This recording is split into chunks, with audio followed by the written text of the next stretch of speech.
በለስ አዳም ረታ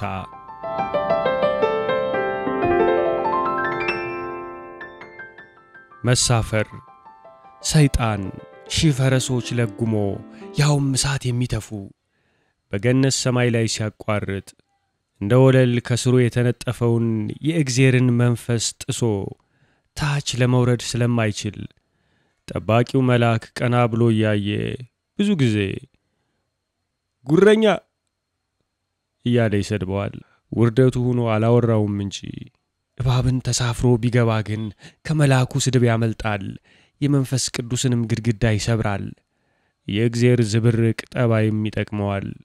ዓለምን አርቅቆ የፈጠረ ሁሉን ነገር ማዘዝ፣ ማፍረስ፣ መስራት የሚችል እንዲህ አይነቱን ትንንሽ ድክመት መዘንጋቱ ምን ይባላል? ምናልባት ሰማይና ምድርን የሰራቸው በአጠቃላይ ለዝርዝሮቹ ሳይጨነቅ ይሆናል። ምድርን በውሃ ተሞይ ሲላት ትሞላለች። ውሃዎች ግን በየራሳቸው ፍላጎትና ምርጫ ከፈለጉ ባህር፣ ከፈለጉ ሐይቅ፣ ከፈለጉ ምንጭ ወዘተ ይሆናሉ። ለሱ እንዲህ የሚለብሱት ወይም የሚወስዱት ግላዊ ቅርጽ ግድ አይሰጠውም። የውሃ ጉዳይ የውሃ ጉዳይ ነው። እግዚአብሔር ዝርዝር ውስጥ አይገባም። ምናልባትም በእያንዳንዱ ፍጡር ውስጥ ሲያስፈልግ የሚጠቀምባት ግለኛ ነፍስ አስቀምጦ ይሆናል። አዳምን የመሰሉ ይዘነጉታል።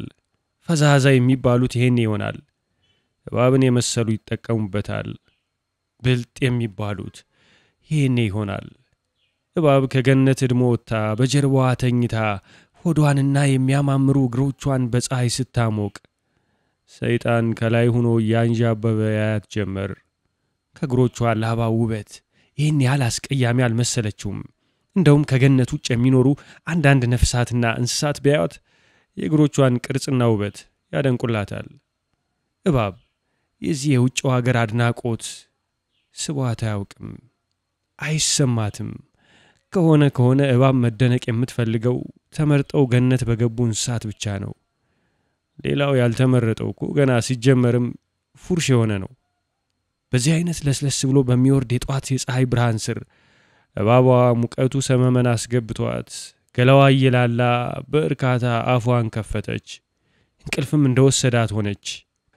የእባብን ከንፈር የሚያየለም እንጂ የሚያምሩ ከንፈሮች ነበሯት። የእባብ የአፏ ቅርጽና የከናፍርቶቿ ቀለም ብቻ ሳይሆን በጧት የፀሐይ ውጋጋን ውስጥ እየተንቦገቦገች ታች ከንፈሯ ላይ የተዘለሰችው ምላሷ ዓይንና ልብ የሚስብ ውበት ነበራት። ይሄ በጅምላ በማየት አንዳንድ መልካም ነገሮችን ስቶ ማለፍ የፍጡራንና የፈጣሪ ስተት ሳይሆን አይቀርም።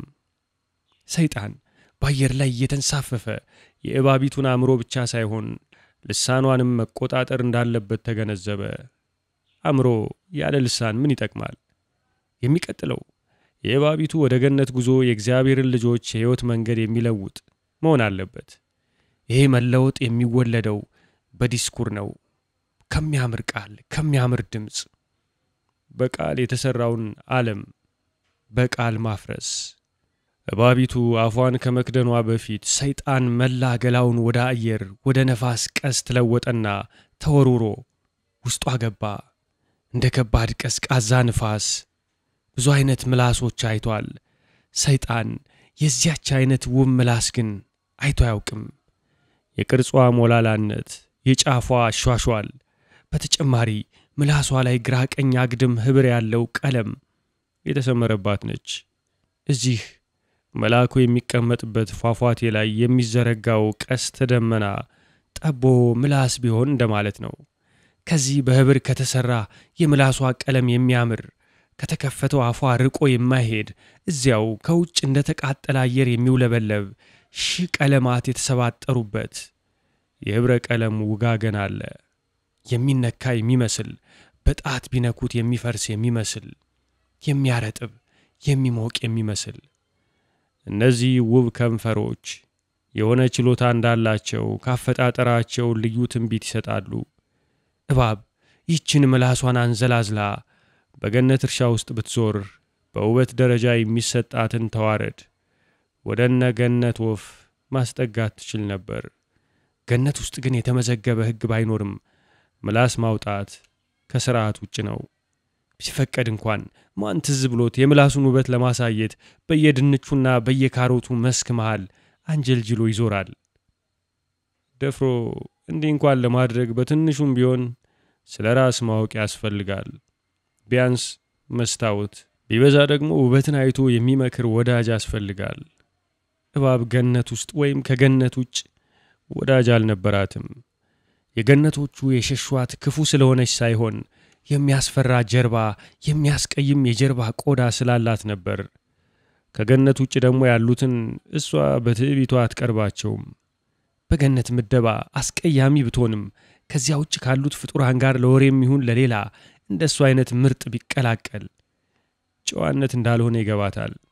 ታዲያ ሰይጣን የእባብን ልሳን ፍለጋ ብቻ ሳይሆን በምላሷ ውበትም ስለተማረከ እባብን ሊሰፍርባት ቆረጠ። ተወርውሮ በአፏ ሲገባ ግን ውስጧ በመጠኑ እንግዳ ለማጋጠመው። ሰይጣን የገመተው ሰተት ብዬ ገብቼ ያኔውኑ እግሮችን ዘርግቼ ጅራቴን አጥፌ ተረጋግቼ ጥፍሬን እየላስኩ እቀመጣለሁ ብሎ ነበር። በአፏ ገና እንደገባ እባቢቱ ከነበረችበት ሰመመን አቲቷ እንደወደቀ ሁሉ በድንጋጤ ባና ተነሳች። መደንገጥ አልነበረባትም። ብዙ ጊዜ እግዚአብሔር ይሁን ሰይጣን፣ ሰው ይሁን እንስሳ የሚያዩት ሊያዩት የፈለጉትን ነገር ነው። ሰይጣን እባብን ተከፍታለች ብሎ ከጠበቃት በኋላ ተወርውሮ ሲገባ የጠበቀው ስልቅጥ እንድታደርገው፣ ስልቅጥ አድርጋ ሆዷ አመቻችታ እንድትከተው፣ ይሄም ጥሟት ምላሷን በእርካታ እንድታጣጥምና በሚወደው የሚፋጅ ግሳት እንድታስተናግደው ነበር። ከዚያ በኋላ ደግሞ ባለው የገላዋ ስርዓት ውስጥ ከበላችው ምግብ ጋር ተደባልቆ በደም ስሯ ገብቶ አእምሮዋ ውስጥ መስፈር ነበር ሐሳቡ። ምንም እንኳን እባብ የገነት ነገር እያስከፋት አጥር እየሰበረች ብትወጣም ያለ ፍላጎቷ ሆዷ ዘሎ የሚገባ ነገር አጋጥሟት አያውቅም። ከገነት ውስጥ ኑሮዋ የሚያስከፋት ዋናው ነገር ያለ ፍላጎቷ አንዳንድ ነገር እንድታደርግ መገደዷ አይደል? በድንጋጤና በመገረም ተፈናጥራ ከተኛችበት መነሳት ብቻ ሳይሆን መሬት ላይ ወድቃ በመንፈራፈር ዛፍና ቅጠል በመዋጠጥ ሆዷ ውስጥ የገባውን እንግዳ ቁስ፣ እንግዳ አየር ለማስወጣት እየቋቋች ያልተሳካ ሙከራ አደረገች። ሰይጣንን ያጋጠመው ተከላካይነት ቢገርመውም ጨጓራዋን በጥፍሩ ጨምድዶ ይዞ እየሳቀ መጨረሻዋን ለማየት ተዘጋጀ። እባብ ተንፈራግጣ ቢቸግራት ፍርሃት፣ ግራ መጋባትና ድካም አባሯት ገነት እድሞ እየሮጠች ገባች። ሰይጣን ላያመልጡ ይፈራገጡ አለና የድምፁ ሞገድ በአፏ እስኪወጣ በሳቅ ፈረሰ። እባብ ገነት ስትገባ ሰይጣን ሆዷ ውስጥ እጁን ተደግፎ ጋደም እንዳለ የአትክልቱ ስፍራ መዓዛ ይሸተዋል። ትልቅ ደስታ ተሰማው። በሆዱ ተንበለበለና ፊቱን በጉሮሮ አቅጣጫ አደረገ። በአፏ ቀዳዳ የሚገባው ህብረ ቀለም ያለው ብርሃን ብልጭ ድርግም እያለ ይታየዋል። ፈርጠም ብሎ አይኖቹን ከድኖ አፍንጫውን እንደ ወናፍ እያነቃነቀ ስትሮጥ በሚከፈተውና በሚዘጋው የእባቧ አፍ እንደ ጎርፍ የሚገባውን መልካም ጠረን ምንም ሳያስቀር መምጠጥ ጀመረ። ሆዷ ውስጥ ግን ብዙ መቆየት አልፈለገም። ሆዷ ቅርናታም አስቀያሚና የሚፋጅ ነው። ፍጡራን ቆዳና ላባ እየተያዩ እርስ በርሳቸው ከሚንቆለጳጳሱ ውስጥ ገብተው የሆዱ ዕቃ ቢፈታተሹ የእግዚአብሔርን የፈጠራ ችሎታ ለማጣጣል ቀላል መረጃ ያገኙ ነበር። ሰይጣን በትዕግስት ከጠበቀ በኋላ እባብ ያጋጠማት ነገር እያስገረማት የዛፍ ጥላ ፈልጋ አረፍ ስትል ገላዋ ውስጥ የሚያደርገውን ጉዞ ጀመረ። በደም ስሯ ውስጥ ከደም ተቀላቅሎ መፍሰስ ጀመረ። ትንሽ ግራ የሚያጋባ ስፍራ ነው። የፌሊሞ ሴቶችን፣ የሰው ልጆች ሴቶችንና ያበሸቁት ባሎቻቸውን አልፎ አልፎ ከመሳፈር በስተቀር የእንስሳ ገላ ውስጥ ገብቶ የጋለበበት ጊዜ የለም። ብዙ ጊዜ ሰይጣን የሚሳፈረው መቀናቀን ሲገጥመው ነው። ታዲያ የደም ስሯ አዘረጋግና የብልቶቿ አቀማመጥ ግራ ጋብቶት ብዙ ጊዜ መንገድ እየጠፋው ተጨነቀ። የተወሳሰበ ሥራ እንደሆነ ይገባዋል። ለሰይጣን ግን እግዚአብሔር ኃይለኛ እንጂ ውስብስብ ሆኖበት አያውቅም። እንዳይምታታበት ብዙ ጊዜ ፍጡራንን በሚወራረስ መልክ እንደሰራቸው ይገባዋል። አንዱ የአንዱ እንስሳ የማይረባ ኩረጃ ይመስላል። አይቀርምና ግን ቢረዝምበትም ቢደክመውም እባብ አንጎል ከጥቂት ቆይታ በኋላ ደረሰ። እንደዚያ በመረጃ ጥቅጥቅ ያለ የብልት ዝርያ አጋጥሞት አያውቅም። በምስሎችና በቀላል አመልማሎ በመሰሉ ሐሳቦች የተሞላ ጭንቅላት ነበር። የአንጎሏን በር ከፍቶ ሲገባ በላዩ ላይ እንደ ጎርፍ ተንደው ሊያፍኑት ደረሱ። ብዙዎቹ ግን የመብልና የመብላት ሐሳቦች ናቸው። የአእምሮዋ ክፍሎች ጠቅላላ ወይ በምግብ ምስል ታጭቀው የተሞሉ ወይም አዲስ መሞላት የተጀመሩ ናቸው። የእባቢቱ ዕውቀት ሆድ ነው። የብርቱካን፣ ሎሚ፣ ዝንጅብል፣ ባቄላ፣ አናናስ፣ ሮማን፣ እንኮይ እና ሌሎችም እሷ አይቷቸው የማያውቅ እንግዳ የፍራፍሬና የቅጠላቅጠል ምስሎች ናቸው። በመጨረሻ ከነዚህ ሁሉ ትርምስምስ የሐሳብ ምስሎች መሃል የበለስ ዛፍ ብቅ አለች። የዝናብ ጊዜ ምስሏ፣ የፀሐይ ጊዜ ምስሏ፣ ሺህ ምስሏ። ከዚያ የአዳምና የሔዋን ምስል፣ ሔዋን ስትሮጥ ምስል፣ አዳም ተኝቶ ምስል፣ የዛፏ የአዳምና የሔዋን ምስል። ብዙ ጊዜ ምስሎቹ ከሰማይ ላይ ሆነው የተሰሩ ናቸው። እባቢቱ ዛፍ ላይ ወጥታ ይሆናል ብዙ ጊዜ የምታያቸው። ሰይጣን ገና ዛፏን ሲያያት የበለስ ተክል መሆኗን መረዳት አልተሳነውም። እንደተቀመጠ ዙሪያውን የሚንሳፈፉትን ምስሎቿን በጣቱ እየነካና እያፈረሰ ፈገግ አለ። አንጎሏ ውስጥ ወዲያ ወዲህ እያለ የሚሰፍርበት ቦታ ፈልጎ ተስፋ ቢቆርጥ አረፍ ብሎ መተከዝ ጀመረ። ትከዛው ግን የሴራ ነው። አንዱን ክፍል ከምግብ አጽድቶ ሊጠቀምበት ፈለገ። ይሄ ግን አይሰራም። ከመጀመሪያው እባቧን መሳፈር የፈለገው ጭንቅላቷ ውስጥ ለክህደት የሚሆን የተመቻቸ ባዶ ቦታ ይጠብቀኛል ብሎ ነበር።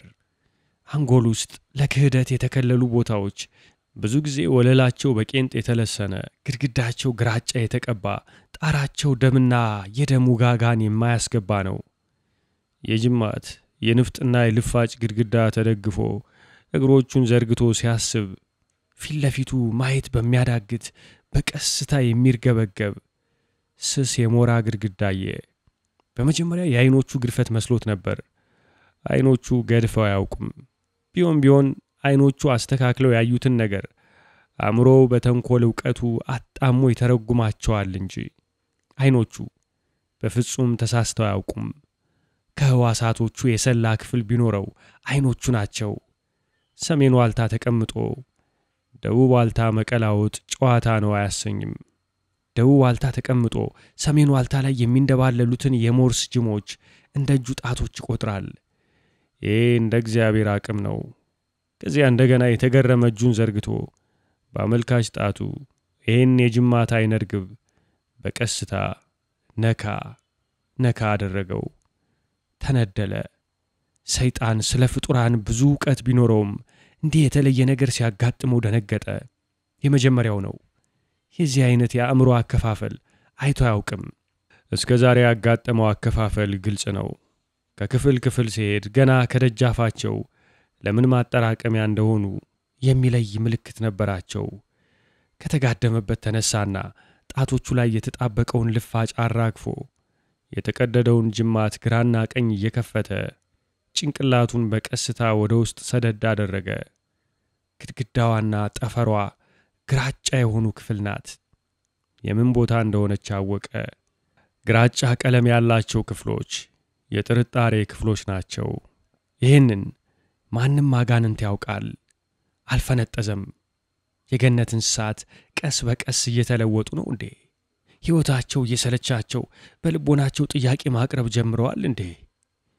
ወይስ ለመደፈር እንድትችል እግዚአብሔር ይህችን እባብ መርጦ የዚህ አይነት ክፍል ሰራላት? እግዚአብሔር ገነትን የማፍረስ የረጅም ጊዜ ዓላማ ነበረው እንዴ? ሰይጣን እዚች ግራጫ ክፍል ተቀምጦ ሺህ ጥያቄዎች እስኪደክመው አወጣና አወረደና በመጨረሻ ምን አገባኝ እንደማለት እጁን አወናጨፈና ገነትን ማፍረሻ አጭር ዕቅዱን በአራት ተራ ቁጥር አሰላስሎ አስቀመጠ። አንደኛ፣ እባብ ከውስጧ የሚተላለፍላትን ትዕዛዙን ትቀበል አትቀበል እንደሆነ ጥቂት ፈተናዎች መስጠት። ሁለተኛ የበለስ ዛፍ ላይ መሳፈር፣ ሶስተኛ የሔዋንንና የአዳምን የቀን ውሎ ሳያሰልሱ መከታተል፣ አራተኛ ሔዋን ወይም አዳም ፍሬውን እንድትበላ ወይም እንዲበላ መጎትጎት። እነዚህ አጠቃላይ ንድፎች ሲሆኑ በየራሳቸው አስቸጋሪ ረቂቅ የሆኑ ንዑስ ዕቅዶች ያዝላሉ። በተለይ አራተኛው ጅምላ ንድፍ በሰው ልጅ ታሪክ የሚነገርለት ወይም ከማበሳጨቱ የተነሳ ከነጭራሹ ለመረሳት የሚፈለግ ጉዳይ የሰፈረበት ነው።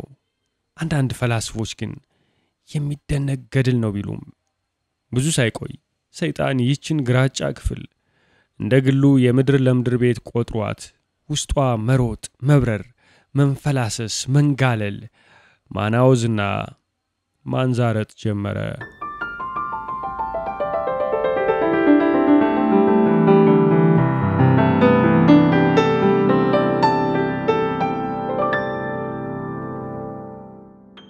ማናት? እባቢት የአእምሮዋ ሁኔታ ሲለዋወጥ ይሰማታል። የሆነ ነገር በትንንሹ ይኮረኩራታል። በትክክለኛውና በለመደችው ነገር ውስጥ ሁሉ ስተት ነገር ያለ ይመስላታል። ለምንድን ነው ያ አመልማሎ ዳመና ወደ ሰሜን የሚጓዘው? ፀሐይዋ ዙሪያ ያለው ቀስተ ዳመና ምን ልውን ብሎ እዛ ሄደ? ቀለማት ስንት ናቸው? ዛፎቹ ወደ ላይ ለምን ያድጋሉ? ከበለስ ዛፍ ላይ እንዲህ አወጣኝ አይነ ምድር ለምን ወደ ታች ሄዶ ወደቀ? ይችን የምታምር እንቁራሪት ከእንቁላሎቿ ላይ ገፍፌ እንዲህ ብበላት ምን ይጎልባታል? ጥያቄዎቹ እንደ ደም በገላዋ እየተሰራጩ ቀድሞ ከውስጧ የነበሩትን ክፍት ቦታዎች የደፈኑ መሰላት። ለመሆኑ ክፍት ቦታ ነበር? ይህ የተሰማትና ስተት የመሰላት ነገር ግን ምሉ መሆኗ ነው። ከጥቂት ሰዓታት በፊት ምሉ አልነበረችም። ጥያቄዋና ድርጊቷን የሚያያይዝላት ነገር አልነበረም። ይህን ድፍረት ሰራው። የጎደላት ድፍረት ነበር። እሷ ሰይጣን መሆኑን አታውቅም እንጂ ከተሳፈራት ጀምሮ ቀድሞ በማትሄድበት ጎዳና ላይ ቀድሞ ደፍራ በማታልፍበት ጥሻ ውስጥ መተላለፍ፣ መራመድና መዝናናት ጀምራለች። የገረማትና ድፍረቷ የተለየ ችሎታ እንደሰጣት የተረዳችው ሌሎች እንስሳት እየተገላመጡ እሷን ሲያዩት ነው። በኤልያቅም እንኳን እንደ አሸን ከሚርመሰመሱት አንዷ ድንጋይዋን እየጎተተች ከየት መጣች ብላ ለከበቧት መሰሎቿ ሹካለች። በገነት ውስጥ በግልጽ ካልተመዘገቡት እርግማኖች አንዱ ሐሜት ነው። ትናንት አይተው በናቋት ትንንሽ እዚህ ግቡ የማይባሉ እንስሳት ድንጋይ ተሸካሚ ኤሊ፣ ቅርናታም ጥርኝ፣ በጠጣም ፍየል፣ ፎከታም ውሻ፣ ትሎችና ትላትሎች ወዘተ አፍ አስቀያሚ ተብላ እንዳልተገለለች ሁሉ ዛሬ ያውም በአጭር ጊዜ ከገነት ወጥታ በገባችበት አፍታ በብዙዎች አንደበት ማናት መባል ተጀመረ። ለእባብ ይሄ ነገር አልጣማትም። ፍጥነቱ ብቻ ሳይሆን የመገረማቸው የስያሜያቸውና የጥያቄያቸው መመሳሰል የጠበቀችውን ያህል የፍስሐ ስሜት አልሰጣትም።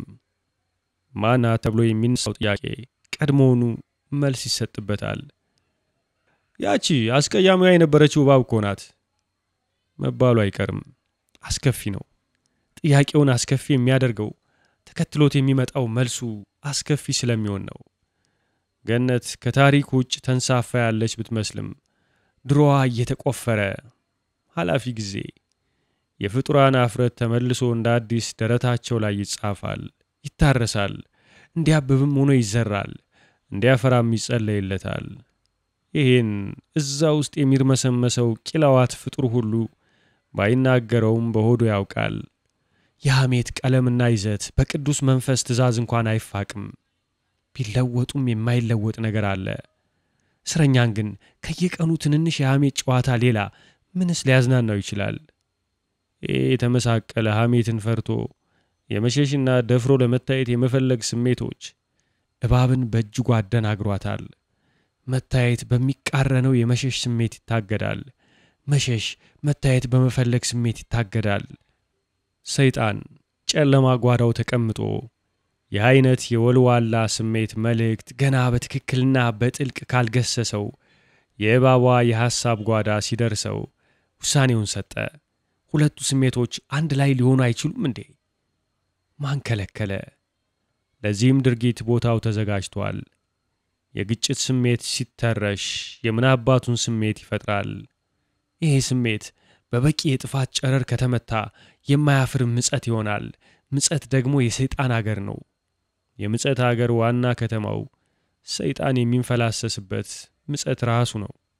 ተቃራኒ ስሜቶች ተቻ አስተሳሰብ ሲጎነጉኑ ከሁለቱ አንዱ በነሲብ ይመረጥና ውጤቱ በእድልና በአጋጣሚ ድግምቶች የተገዛ የቁማር ኪነት ይሆናል። ይህን መዝለቅ አለበት። ሁለቱን አስማምቶና አጣልቶ መብቀል አለበት። የተለያየ ተቃራኒ ሳይሆን የተጋመደ ተቃራኒ መሆን አለበት።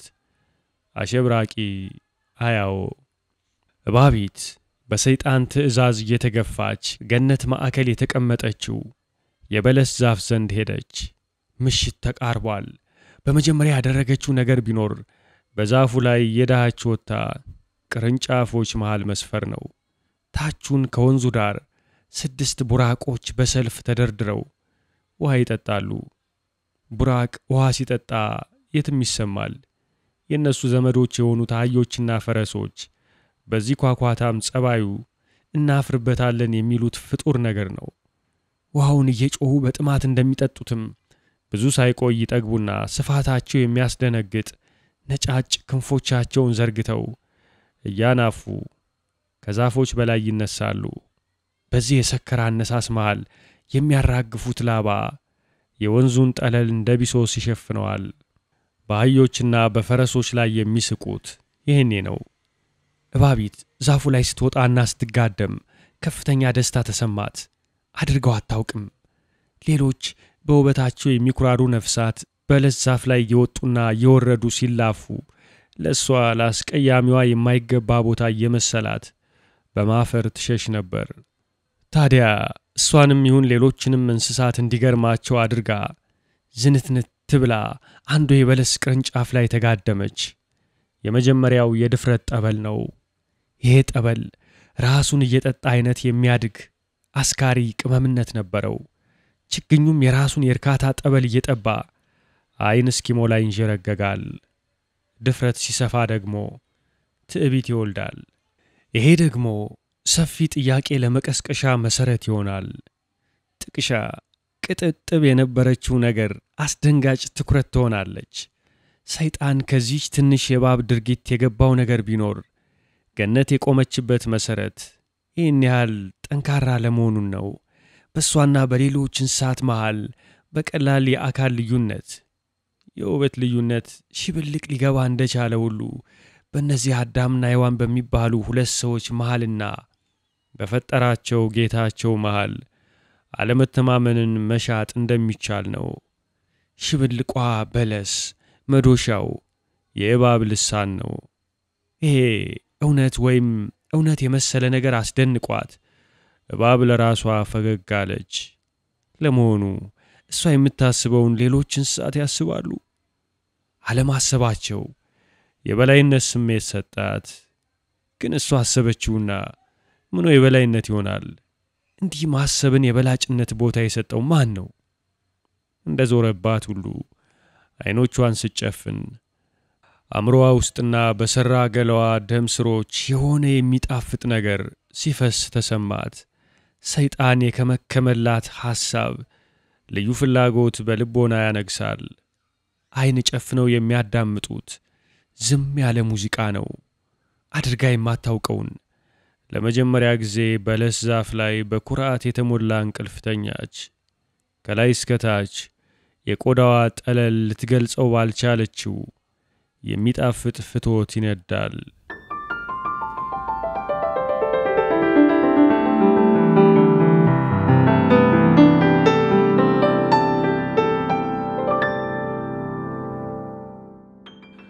አካም ሔዋን የሙቆሃው ኩሬ ውስጥ እንደደረሰች ዘላ ገባች። የምትወደው አይነት አወኛኘት ነው። ዘላ መግባት ትወዳለች። ምድርን ስትለቅ አይደለም፣ ሰውነቷ ውሃውን ሲመታውም አይደለም። መሃል ላይ ስትሆን በአየር ውስጥ ስታልፍ አሞራ የሆነች ሲመስላት፣ ገላዋ ሲቀላት፣ ውሃ ውስጥ ገብታ ብቅ ስትል ያየችው ሁለት ነገሮችን ነው። ዋው በመጮው ተደናግጠው ከየዛፉ በድንጋጤ በርግገው ሰማዩን ጢም አድርገው የሸፈኑትን ወፎችና በሚያምር ነጭ የፀሐይ ብርሃን ውስጥ የሚያባብል ነገር ሆና የቆመችዋን የበለስ ዛፍ የወፎቹን ነገር ለምዳለች። የበለስ ዛፏ ውበት ግን ሆኖ በማያውቅ መልክ ልቧን ወሰደው። የእግሮቿን ቁርጥማት ረስታ ውሃ ከዓይኖቿ ላይ በሁለት እጆቿ እየላገች ፈዛ ማየት ጀመረች። ሰይጣንን መቀመቅ እንዲገባ ካደረጉት ጠባዮቹ አንዱ እንቅልፉ ነው። ስንፍናው አይደለም። እንቅልፍን ራሷን ይወዳታል። እግዚአብሔርን ጠላቱ አድርጎ ቢቆጥረውም እንቅልፍ የሚባል ነገር በመፈልሰፉ ያደንቀዋል። ቀኑን ሙሉ ባለመደው የባብ ደም ስር ሲመላለስና እርጥብና ጨጋጋ በሆነች ጠባብ አንጎሏ ውስጥ ታስሮ መዋሉ አዳክሞት ተጣጥፎ ተኝቶ ነበር። ድካሙ እንቅልፍ ጠራ። እንቅልፍን ደግሞ ይወዳታል።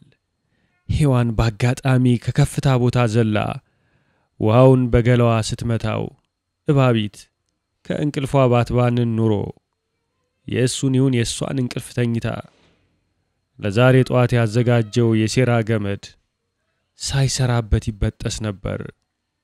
ሔዋን ጥቂት እንደቆየች ከዛፉ ውስጥ የሚንኮሻኮሽ ነገር ሰማች። ለማየት ድምጹን የሚፈጥረው ነገርና ፍጡር ምን እንደሆነ ለመረዳት ወዲያ አየች።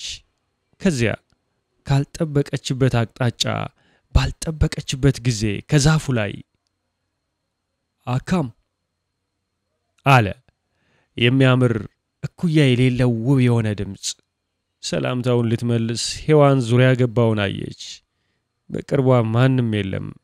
በውሃ የተጠመቀ ፊቷን ያለበች ከዝላይዋ ያገኘችውን ደስታ ስታጣጥም የምታምር ዛፍ ናት አይደል አለ ያው የሴት ይሁን የወንድ የሚያምታታ ውብ ድምጽ። ማን ነው አለች ሔዋን። እኔ ነኝ። በድምጽ እንኳን አታውቂኝም አለ እባብ።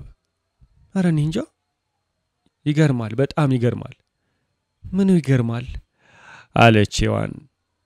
እኔን አለማወቅሽ አለች እባብ። ሳላይ እንዴት አውቃለሁ አለች ሔዋን። በድምጼ ባንደበቴ ዝናዬን አልሰማሽም? አልሰማውም። ይሄ እኮ ነው የኛ ነገር። የማን ነገር? እዚህ ገነት የምንኖር ምን ጎደለ? ምን ይጎላል? እሱማ መምነሽነሽ ነው እንጂ ካንድ ነገር በስተቀር አላት። ምንም የጎደለ ነገር የለም አለችው። ልጠይቅሽ፣ የዚህ እርሻ ጌታ አላት? ማን ነው? እኔና አዳም ነን ጠባቂዎቹ። በነገራችን ላይ በገነት ውስጥ ካዩዋቸው ፍጡራን እንዳንቺ የሚያምር አላየውም ብለሽ ታምኛለሽ? አለቻት እባብ። ምን ማማር? ራሴን አይቼው አላውቅም። አምራለሁ አለች ሔዋን። የጎደለው ሌላው ይሄ ነው። አሁን ሳወራሽ እንኳን 3 የጎደሉ ነገሮች አጋጥመውኛል ልብ ካልሽ። ምን? አለችው። አንደኛ የገነትና የዚህ ዛፍ ጠባቂ ሆነሽ እኔን አታውቂኝም። በሰሜን፣ በደቡብ፣ በምስራቅ፣ በምዕራብ ማንንም እንሳብ ጠይቂ ስለኔ የማያውቅ የለም። ሁለተኛ አንቺ ውብ እንደሆንሽ አታውቂም። በጣም በጣም ውብ። ሶስተኛ ኃላፊነት በተሰጠሽ ቦታ የፈለግሽውን ማድረጋችም። ስተቱ ለምን እንደሆነ ታውቂያለሽ? አይኖችሽ አልተገለጡም። አይኖችሽ አልተገለጡም? አዎ አያዩም። ያያሉ ግን አያዩም። የኔ ያያሉ። ለምን ያንተ ያያሉ? ጥሩ ጥያቄ ነው። ይቺ የተቀመጥኩባትን ዛፍ ታያታለሽ? አዎ። አታያትም? ከዛፎች ፍሬ ላይ የሚወርደውን ወለላ ታያለሽ? የቅጠሎቹን ወዝና ውበት ታያለሽ? አንዲት ቀን እንኳን ነሽጥ አድርጎን የፈጣሪያችንን ጥበብ ለማመስገን ስጦታውን ለማክበር ከዚች ፍሬ ምሳሌ ወስደን ውስጡን ሰብረን አይተናል? ምርጥ ክብርነቷን፣ ፍጡርነቷን፣ ረቂቅነቷን፣ ውበቷን፣ ምርቃትነቷን ተጠግተሽ አይተሽ አታውቂም። አንድ ነገር ከተከለከላችሁ በኋላ ዞር ብላችሁ አታዩትም። የመከልከል ትርጉሙን አለማወቅ ይሉሻል። ይሄ ነው አለማየት የሚባለውም ይሄ ነው። ለመሆኑ ይቺ ዛፍ ውብ አይደለችም? ጌታዬ በጥበቡ የፈጠራት ውብ ናት። ጌታሽ የፈጠረውን ነገር ማመስገን የለብሽም? አዎ አመሰግናለሁ፣ አደንቃለሁ። ይሄንንም ጧት ማታ ለሱ በጸሎቴ ያሰማለሁ። ውሸት ነው። ገነት ውስጥ ያለውን ሁሉ ነገር በመንካት ስታመሰግኝ ይቺን ዛፍ ግን አንድም ቀን አልነካሻትም። ሳትነኪያት ማመስገን አትችይም። ሳይነካ ማመስገን የሚችለው ሳይነካ ማመስገን የሚችለው ማን ነው? የተባለውን አልሰማሽም? ስላልታዘዝኩ አልነካም። አትንኪ አልተባልሽም። የተባልሽው አትብይ ነው እኮ። ያው ነው። ተይ የኔ ቆንጆ ተይ። አስተውለሽ ተናገሪ። መብላትና መንካት አንድ ነው? ምን አይነት ግዕዝ ያለበት ቦታን እግዚአብሔር ሆይ። አይደለም ግን ይቀርባል። እሺ አድርጌ የማላውቀውን ላዋራሽ። ውሃ ጠምቶኛል ልበል። በጣም ጠምቶኛል ልበል። ውሃ ከመጠጣት ይልቅ ምላሴን ብቻ አውጥቼ ልክ እንደዚህ ውሃውን በምላሴ ጫፍ ነክቼ ብመለሰው ጠጣው ይባላል አላት። ምላሱን በረጅሙ አውጥቶ ውበቱን እንድታይለት አድርጎ ወደ ውሃው ጠለል እየሰደደ ከዛም በቀስታ ለአመል ወርዋሪ በመሰለች የምላሱ ጫፍ የውሃውን ጠለል ጠፋው። የውሃ ደቃቅ ኳሶች በኩሬው ጠለል ላይ ተፈናጥረው ተነሱና ያለ ድምፅ ህብረ ቀለም እንዳለው ርችት ፈነዱ። ምላስ በጣም ያምራል አለችው ሔዋን በፈዘዘ ድምፅ። ስለኔ ምላስና ቁምና ጥያቄ ይመልሽልኝ። ምላስ እንዲህ ያማረ ከሆነ እግዚአብሔር መርጦ የሰራነ ማለት ነው። ጥያቄን መልሽልኝ ሔዋን። ስለ ምላሱ እንዲወራለት ያልፈለገ አይነት አፋር መስሎ ስሜን ማን ነገረ? የመቤቴን ስም? ጥያቄን በፈጣሪሽ ምንድን ነበር ያልከኝ? በምላሴ ውሃውን ብነካው ጠጣው ይባላል? በፍጹም። እሺ እንበል እጅሽን እንደ ምላስ እንውሰረው። የዚችን ዛፍ ፍሬ እንደ ውሃውን መስላት። አሁን እንዲህ በጨዋታ ለጨዋታ የዚችን ዛፍ ፍሬ በጣቶችሽ ብትነኪያቸው በላሽ ይባላል? አይባልም። ከመሃል ሔዋን መልስ እንደሰጠች ውሃው አጠገብ ከተንጠለጠሉት ፍሬዎች አንዱ ተበጥሶ ሔዋን የምትዋኝበት የሞቀ ኩሬ ውስጥ ወደቀ። እንደምታውቃቸው ብዙ ፍራፍሬዎች ወደ ታች እንደመስመጥ በቀስታ እየተንሳፈፈና እየተንከባለለ ሔዋን በቆመችበት አቅጣጫ መጣ። መንገድ ልትለቅለት ፈቀቅ አለች። ደካማ ነሽ አለ እባብ። እኔን ነው? አዎ፣ የፍሬዋ ነገር ማርኮሻል። ተማርከሽ ታያለሽ። ውሃ ውስጥ አወዳደቋ ወድቃም የምትንከባለልበት ሁኔታ ገርሞሻል። የልብሽን ግን መስራት የፈራሽ ነሽ። ባጭሩ ውሸታም ነሽ። ቢያንስ ንኪው እስኪ፣ ቀስ ብለሽ ንኪው። መንካት መብላት አይደለም ተባብለናል። በዚህ ተስማምተናል። ባጠገብሽ ሲያልፍ ንኪው አለ እባቡ። ሔዋን ግራ በመጋባት የተደበቀው ፍጡር የተወሸቀበትን ቁጥቋጦ አተኩራ ስታይ ቆየች። ከመሃል የእባቡ የሚያምር ምላስ ውልብ ባለና 3 የሚያማምሩ የበለስ ፍሬዎች በውሃው ላይ እየተንሳፈፉ በሱ አቅጣጫ መጡ። ውሃ ውስጥ ሲያርፉ የወለዷቸው ቦጭታዎች ግን ሌሎች ፍሬዎች ሲወድቁ የሚያወጡትን አይነት ድምጾች አልነበሩም።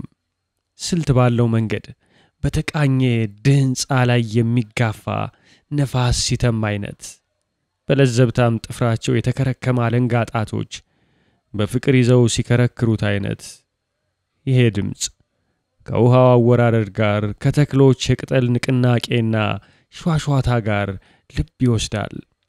ፍሬዎቹ ፊትና ኋላ ሆነው እየተከታተሉ በሔዋን አቅጣጫ መጡ። የመጀመሪያውን ፍሬ ትኩር አድርጋ ያየችው አልፏት ሄደ። ሁለተኛውን ለመንካት ፈለገችና የሰደደችውን እጇን በፍርሃት ቶሎ መለስ አደረገችው። ሶስተኛው ፍሬ እንደቀደሙት ሁለቱ እየተገለባበጠ እየተንሳፈፈ አልፏት እንደመሄድ አለና የቆመ መሰለ።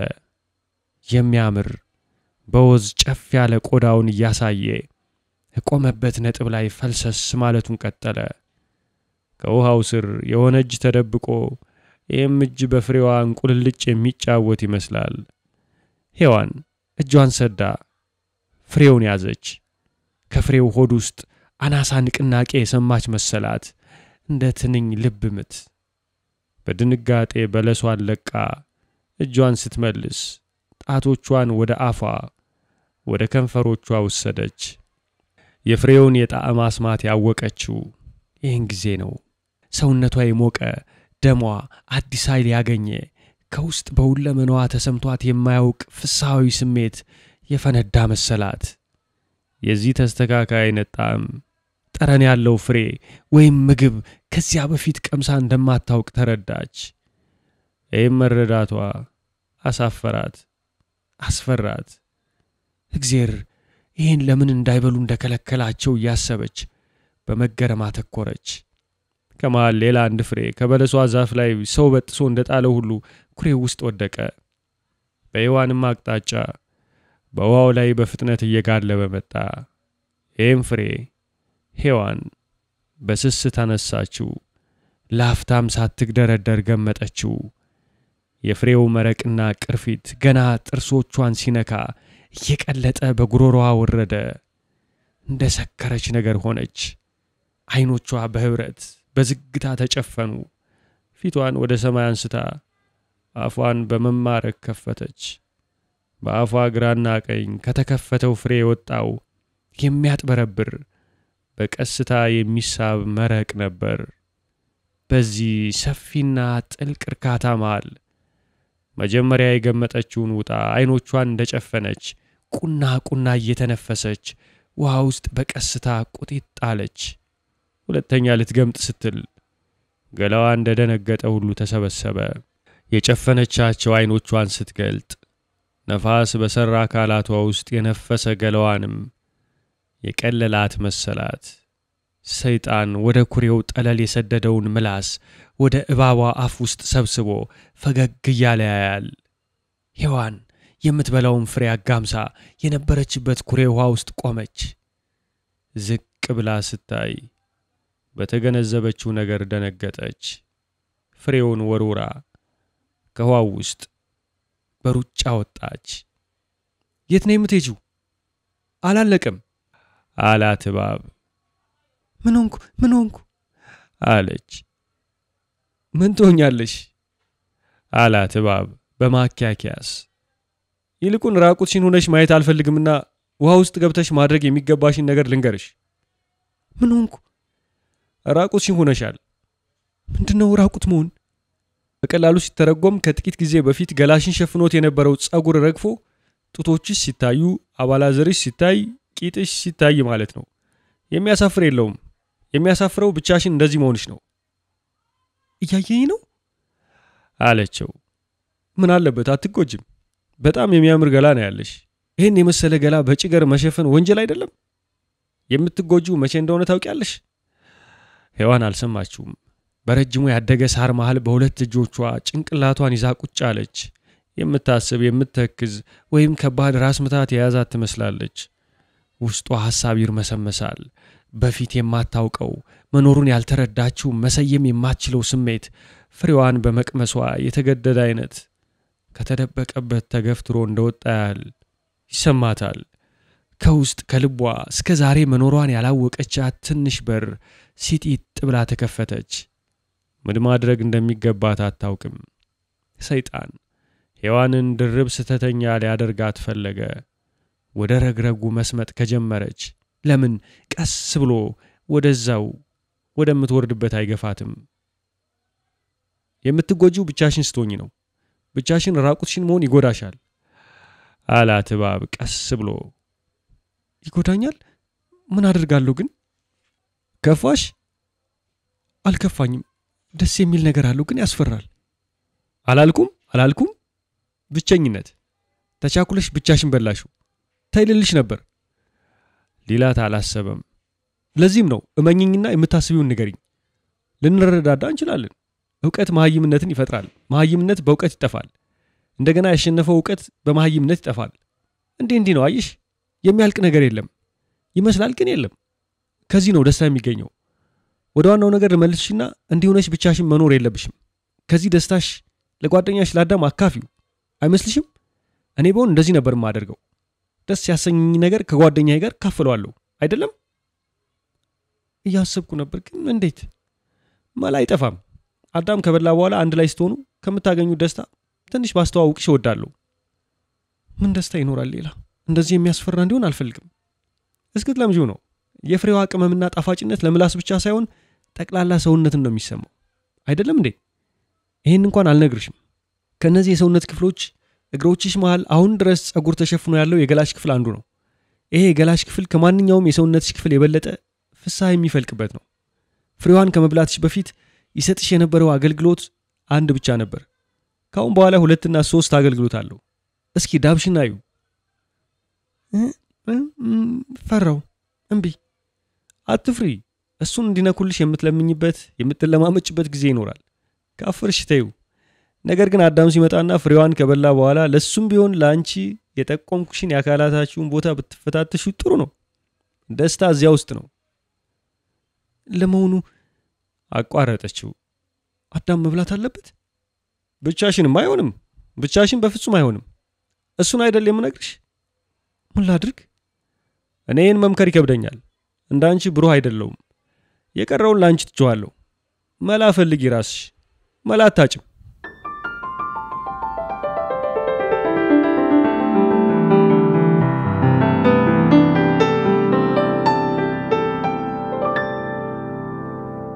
እቱ መላምቺ ሰይጣን ሔዋንን ፍሬ እንድትበላ ካደረጋት በኋላ የነገሩን መጨረሻ ሳያይ ተነስቶ ከገነት መውጣት አልፈለገም። በዚህ ጉጉቱ እተንጠለጠለበት ዛፍ ላይ እንደተጋደመ ቀጥሎ የሚሆነውን መጠርጠር ጀመረ። ከዛፉ ላይ ሆኖ ያያታል። ጸጉሩ የረገፈ ቀይዳማ ቆዳዋን ትዳብሳለች። እጅግ ገርሟታል። ውበቷ ደግሞ ከገነት ውጭ ካሉት ፊልሞችና የሰው ልጅ ሴቶች የሚበልጥ ነው። ሰይጣንን የእግዚአብሔር ኃያልነት አስቀናው። የዚህ አይነት ዳሌዎች፣ እንዲህ አይነት ጡቶች፣ እንዲህ አይነት አይኖች የሚፈጥር እግዚአብሔር ችሎታው ከፍተኛ እንደሆነ የተረጋገጠ ነው። ሔዋን ገላዋን ፈትሻ የሙቆሃውን ኩሬ በቀስታ ያቋረጠች መጣችና ከበለስ ዛፍ ፍሬ አንድ ለቅማ ወሰደች። እባብ ይችን አምስተኛ ፍሬ ለአዳም የምትሰጥ መሆኗን ገምቶ ድምጹን ዝቅ አድርጎ ሳቀ። ሔዋን ፍሬውን በአንድ እጇ ይዛ በሳሩ ሜዳ ውስጥ መሮጥ ጀመረች። ከመሃል ቆመችና ወደ ላይ አንጋጣ ወደ ተከፈተው ሳምፔር ወደ መሰለው ሰማይና ወደ ከበባት የጠቆረ ሐመልማል ሪታዋን ለቀቀችው። እባቡ ግራ ገብቶት ከተቀመጠበት የበለሷ ዛፍ ዝቅተኛ ቅርንጫፍ እንደ ሽሽት በቀስታ ወደ ላይ ወጣ። የዚህ አይነት ድምጽ የትም ሰምቶ አያውቅም። ሔዋን እንደገና ኡኡታዋን ለቀቀችው። የዚህ አይነት ጩኸት በገነት ውስጥ ለመጀመሪያ ጊዜ በመሰማቱ በየአቅጣጫው ያሉ አውሬዎች፣ ነፍሳትና በራሪ ነገሮች ተደነባበሩ። ለሔዋን ለራሷ ይህ አይነት ድምጽ ከሷ ይወጣል መሰላትም። ድምጹ ለዘመናት ውስጧ ተቀምጦ እየበሰለ እያደባ የሚወጣበትን ቀን ሲጠብቅ የኖረ ይመስላል። መጀመሪያ ከጉሮሮዋ ሲወለድ የሆነ ጥርጣሬ ነበረው። እንደ ሳል ነበር። ቀኔ ዛሬ ይሆን እያለ እያሰበ ልውጣ አልውጣ እያለ እያሰላሰለ የሔዋን ሩጫና በጡንቻዎቿ የሚወጡ የሔዋን ሩጫና በጡንቻዎቿ የሚፈሰው የድንጋጤና የፍርሃት ስሜቶች እንዳበረታቱት አይነት ተፈትልኮ ሲወጣ ሔዋን ቆማ አፏን ይዛ ያፈለቀችውን የድምጽ ትዝታ አተኩራ አሰላሰለች። ምክንያቱም ብላ አታውቅም። ውስጧ የአጃቢ ድምጽ እንዳለ ይገባታል። ግን እንዲህ ቀላል ተርታ ረቂቅነት የሌለው ነገር አልመሰላትም።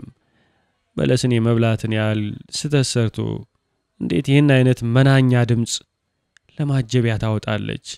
አንጀቷን የሚበላ የልጅ ልጆቿን የሚያሳጣ ስተሰርታ ያን ስተት የሚያጅበው ድምጽ ብቻ ይሆናል። እዚህ ካሉ የወፎች ዘፈን ምን አለበት አንዱን እንኳን ብትሰራው? የዚህ አይነት እንግዳ ድምጽ እዚህ አካባቢ መሰማቱ አዳምን ግራ ስላጋባው ሁልጊዜ ከሚተኛበት ከጊዮን ወንዝ መውጫ ከከሰላ ዳር እየሮጠ ሲመጣ ታየ። እባቢቱ ሰይጣን የሔዋን ተንኮል ገብቷት ከት ብላ ሳቀች። አዳም እየሮጠ ሲመጣ ሔዋንን ሳር መሃል ቆማ ስጮህ አገኛት። በቀኝ እጇ ከኋላዋ ፍሬ ደብቃ ይዛለች። አዳም ይሄን አላየም። ማነሽ አንቺ? ሔዋን አላት። ሔዋን እኮ ነኝ አዳምዬ አለችው። የኔ ሔዋን ጸጉርሽን ምን አደረግሽው?